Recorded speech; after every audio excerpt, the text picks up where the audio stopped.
Hi everyone, welcome back. It's been a while. We had a bit of a New Year's Christmas break just to let ourselves relax for a little bit and enjoy, the holidays without constantly thinking about all of this. But I'm sure we had a lot of political discussions anyway, even on Christmas Day. So we're ready to get back into it. So some of the topics we have for today, do you want to get into those? Sure. We had a lot of political discussions over Christmas because we had some friends from the UK here. It was really interesting. Hope you all had a wonderful break and look forward to lots more podcasts in 2025. We're going to cover a few things today. First of all, some of these terrible terrorist attacks and truck attacks in Germany and more recently in New Orleans and the Tesla truck attack in Las Vegas. We're then going to go into the tragic death of Jimmy Carter and talk a little bit about his presidency. And more recently, the honors that Joe Biden is giving out in his last few days as president or last few weeks as president. We'll then move to talk about Syria, what's the latest going on there over the last few weeks. And then finally, we'll come back to Australia and a curious report on Clive Palmer and Pauline Hanson up to some shenanigans. So that will be interesting. So weird. Okay, so great. I guess we first can talk about what happened in Germany at the Christmas market.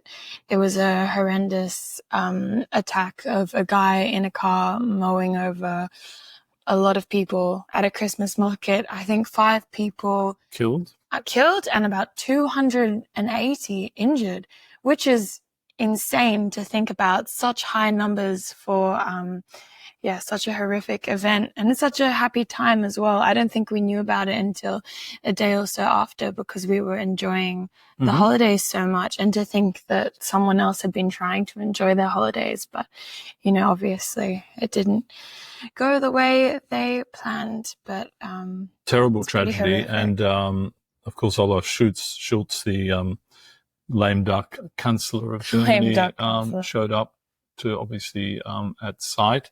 And it seems like the perpetrator who was shot dead was a Saudi national, but a resident of Germany, but someone who had sort of sympathies for the far right, which is really interesting, like the Alternative for Deutschland.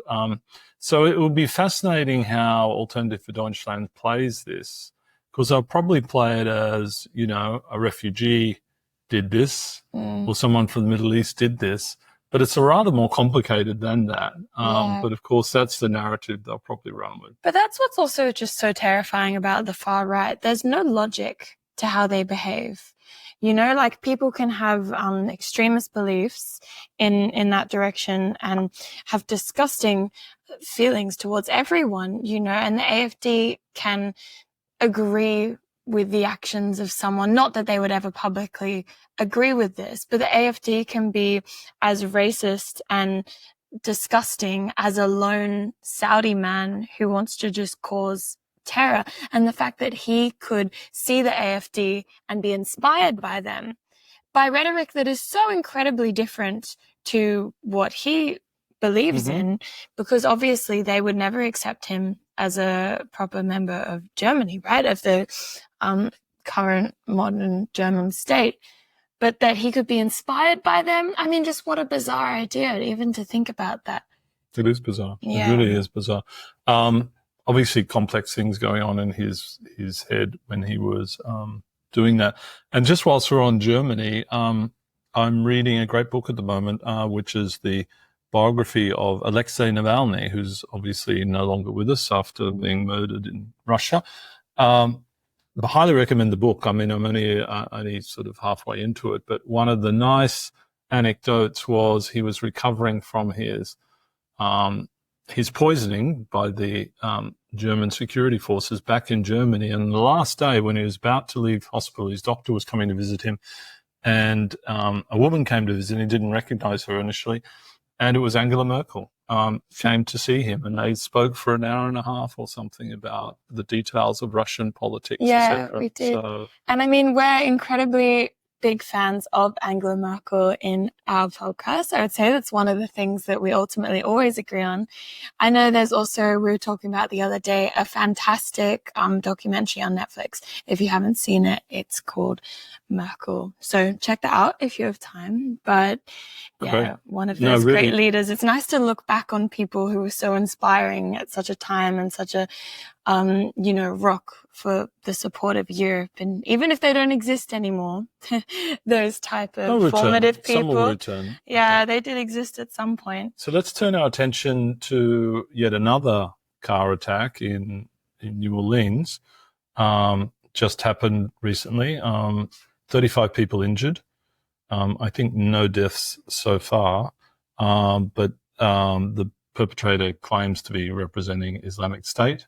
Mm-hmm. So that's just happened in the US and followed shortly afterwards by a rather bizarre Tesla truck explosion outside the Trump Hotel in Las Vegas, where I've been on past business trips there. But the irony of a Tesla truck with Elon being so close to Trump now outside the Trump Hotel, it's a bit spooky. No, it's I mean, I don't think it's irony. I can't even begin to think that it's irony. Don't you agree? It must be some kind of intentional message to the world.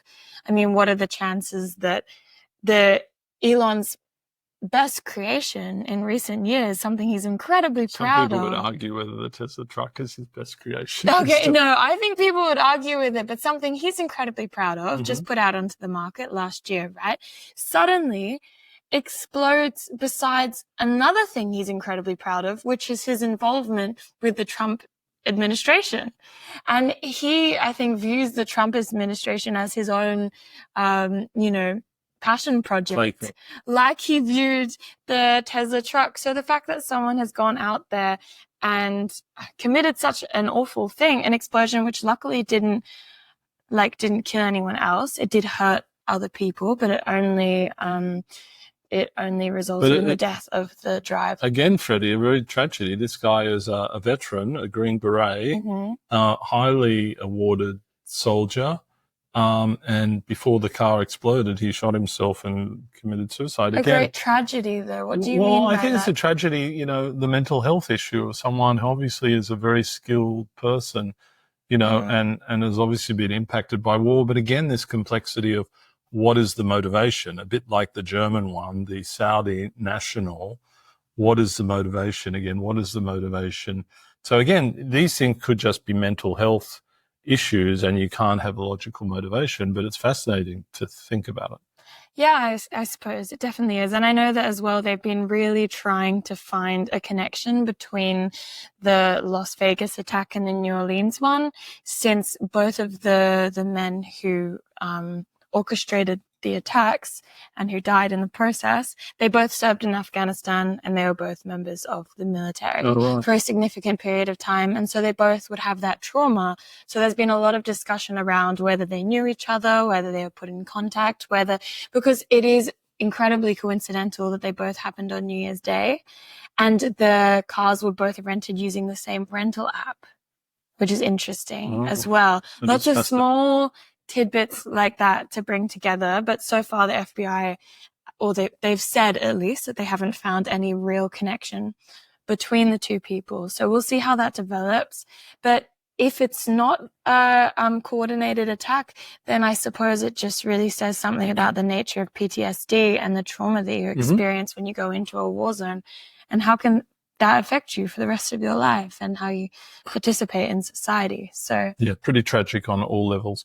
Also a very sad moment, the death of Jimmy Carter, the former president of the US. And I remember his reign because it was not regarded as that successful a presidency. Of course, it was the time of the Iranian hostage crisis in Tehran. The US embassy was stormed and the people were held captive for hundreds of days, I remember. And then there was a attempt by the US Special Forces to rescue them, which went badly wrong.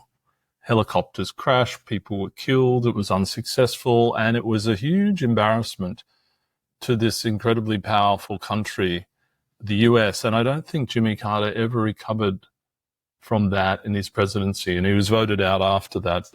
He only served one term as a president. But regardless of that, I mean, he has an incredible story, a very American story, one which Americans, I'm sure, will speak of for years to come.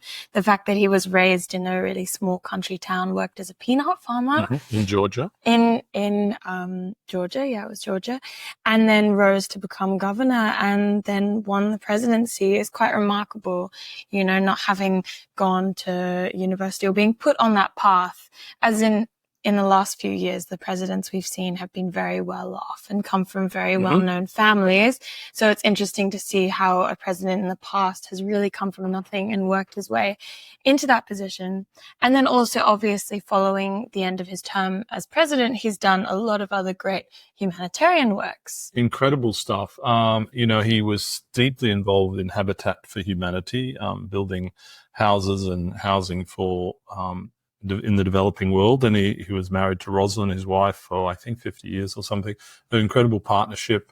And, you know, he also did a lot of work in other countries around the world observing elections to make sure they're free and fair. So, I mean, he's really a role model for a post-presidency life. Yeah, and whether he, you know, everything I read about him, he was just an incredible human being and very nice person. So perhaps he felt like maybe he was disappointed with his presidency and he felt like he wanted to make up for that afterwards, right? But who knows? I don't know. I beg to differ with the way that you think about that, because I think that just because he's not president anymore, he knows himself that he can still make an incredibly massive difference. He would not have won the Nobel Peace Prize if he hadn't continued doing good works. That was not an aftershock of being president. That was him putting his life to good work. And becoming president doesn't necessarily mean that you're going to achieve great things anyway. You get a lot of power, of course, and you can do lots of different things with that power, but you can still do remarkable things outside of that position. You think his attributes were consistent? They got him to presidency and they also got him to the Nobel Peace Prize, right? Sounds like, really, in a way. Yeah, no, I would say so, for sure. I mean, we're in the middle of his 6-day, funeral. Wait, what would you call that? Well, the mourning period is, which is again somewhat controversial, is flags fly at half-mast in the US, as they do in Australia when some prominent person dies. But in the US, it's 30 days. And so the controversy that just came out today is on Inauguration Day on January 20th, where President Trump will become the 47th president of the United States, flags will be flying at half-mast, because in respect of Jimmy Carter. And Donald is not very happy about that. So that's the latest controversy, right? Because he doesn't think it's appropriate for Inauguration Day that flags are flying at half-mast. Oh, God. I mean, it's not really shocking to hear that Donald Trump has something bad to say about Jimmy Carter. I don't think they would have had many good words to say about each other. And I think on record, they've said, I don't know, not very pleasant things. But the fact that Trump did put out a message on social media saying what a wonderful president he was, et cetera, was, you know, a good step in the right direction, I would say. Yeah. No, that was great. It was really good and the appropriate thing to do. The other fun thing happening at the moment, I think fun for Joe Biden, is his actions over the last few weeks in office, and just coming out are his honors. And so Hillary Clinton has been given the highest honor in US, that a US president can give, the Presidential Medal of Freedom, together with others receiving awards like Bono and Anna Winters and George Soros, etc. So Biden is certainly making the most of his last few weeks in office. No, he definitely is. And there's also been a lot of military aid granted to various countries in the rest of the world, which we won't go into today, but there's been a lot of last minute. But it's interesting, over the Christmas period, maybe it was just us, but we didn't hear much about Ukraine. No, but I think that's the nature of it. I mean, we've talked so many times about this, how the news is really, it's this monster, right? When it spies something new, some new prey, it shows it out for all the world to see and puts it everywhere. But then as soon as people get slightly less interested, it disappears, right? And suddenly the new taste of Ben & Jerry's ice cream is all anyone cares about, rather than... Or Yochi. or Yochi, yeah, more realistically Yochi. So yeah, you know how these things go, but hopefully there'll be a lot more attention brought back to them. And I know that that Zelensky has made a few interesting speeches in the past few weeks. He made was it a Christmas? He did, yes, a very, very cool graphic. And one to the new year, saying that 2025 is going to be Ukraine's year. And it was quite inspirational, as everything he does is generally quite inspirational. A great marketer. Yeah. Let's turn our attention to Syria. Freddie, what's the latest happening in Syria? Well, so I think that it's the aftershocks are kind of settling now. A lot of diplomatic missions are coming over to enter peace talks, not enter peace talks, but to enter talks of how this future government is going to run and how it's going to work in turn with other Western governments. So I know that the French foreign secretary was there, and also the German foreign secretary as well. And I think the American foreign secretary has talked a lot with them, but he's got a lot going on at the moment. So he's traveling to South Korea at the moment. But they've been talking about how the administration is going to run and how there are certain demands that France and Germany has about how women will be an important part of this administration and the regulation and so forth. What do you have to say about it? Well, no, I think that's the key thing. They don't want to see a repeat of Afghanistan, right, where women don't have any roles of power. That's obviously that's a remarkable huge requirement situation. Of the European Union. Yeah, we would hope that this isn't another Taliban. That's the fear, right? That's the fear in the back of people's minds. That's right? true. That's true. And a lot of people thought the Taliban had progressed and had moved on greatly when they got back into power, and they thought that they were a modern version of what they once were, and obviously it didn't turn out that way. So I guess we really don't know what's about to happen. The other thing is that Damascus airport is reopening, so some elements of life are sort of getting back to normal there. There is worry amongst some of the rebels because they got quite a lot of support from the US. Again, they're worried about what the situation will be once Trump assumes power because Trump has said it's not our problem in the past, Syria. And so that will be fascinating to see. The other thing as an aside on Syria is Assad's wife. There is rumors and talk that she's going to file for divorce and she doesn't care for Moscow. And so, and she's a UK citizen, so might try and go back to the UK, but I think she is indicted for some war crimes and stuff. So maybe that might be a good idea for those. But it is interesting that idea of spouses. You have no idea. She could have been trapped for the past 10 years in some kind of horrific situation, which she couldn't leave because obviously her husband is Assad, an incredibly powerful man. In what situation would she be free from that? So you really don't know what's going on inside people's lives. Maybe she simply doesn't like Moscow. Maybe that's it. Maybe she doesn't like the cold weather and wants to go back to the Mediterranean climate, but I don't think she's going to find weather that's any better in London or in England. So, oh, come on. English weather is a lot better than Russian weather. You clearly haven't been to Russia, darling. No, I haven't, unfortunately, because of everything else that's been happening in a few years. Not likely to be going back there anytime No, soon, not really. But that's also interesting. I think that the reaction to Biden's last few weeks in the presidency has been mirrored in Gaza and with Israel and with a lot of other regions in the world. Everyone's trying to pass through agreements and to get peace deals signed. So there's been another massive push to get some kind of ceasefire. Well, so that's a good thing, agreed right? to between. Of course, it's a good thing, but there's no steps being made. It's not getting any closer to what it was and before. Well, Trump has said he wanted to finalise by the time he's... I know, so I think everyone's terrified what he's going to do. So they're trying only to a few weeks away. Make a reasonable agreement before he comes in. And everything. Moving closer to home, the news that we just saw is that Clive Palmer, our friend from United Australia Party, who spent lots of money on last... what did he spend? $100 million on the last election or something, some incredible amount of money, and didn't get any House of Representatives seats. So as a marketer, I would say it's a very ineffective use of marketing spend.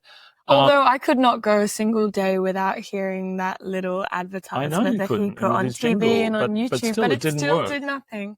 And so he's buying up the trademarks for United Australia and Pauline Hanson Party and some Teal seats, etc. So I don't know what they're up to. Maybe he's thinking of an alliance with Pauline Hanson.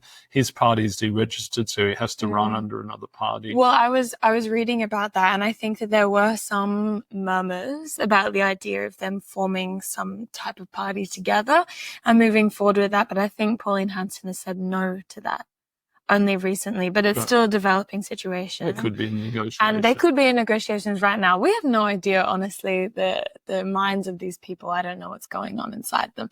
So we'll see how that develops. And the fact that he is also copywriting with trademarking the Teal name, it's very interesting. I don't know what that means in terms of how the Teals can move forward. No, but that would allow you to market to those Teal seats using a Teal brand as if you were a Teal. Okay, interesting. You see, so it's quite a sneaky marketing strategy, and you might be able to, or at least incredibly irritating. A spoiler alert on that whole thing, because of course, if the Teal seats don't change to the coalition, it's going to mean quite a hard road for Peter Dutton to win government, because he's got a lot of seats to win. And I don't see that happening. But then again, you and I were wrong with the US election, so I'm open to. I was slightly less wrong. I was marginally wrong, yes, but I was still very concerned. At least you didn't lose money on it like me. Yeah, God. No, I did. I gave you like $50 to put ahead. Okay, you did as well. Yeah, all right. That was pretty significant to me. I've never gambled before, like properly. Yeah. Changed my life. I must charge you for that. I don't think I've done that. Maybe it hasn't changed my life. Yeah. Anyway, lovely catching up with you again, Freddie. It's nice to be back with the podcast. You will hear from us again next week. Hope you all have a wonderful 2025, and we look forward to being a part of it. Okay, bye guys. See you next time.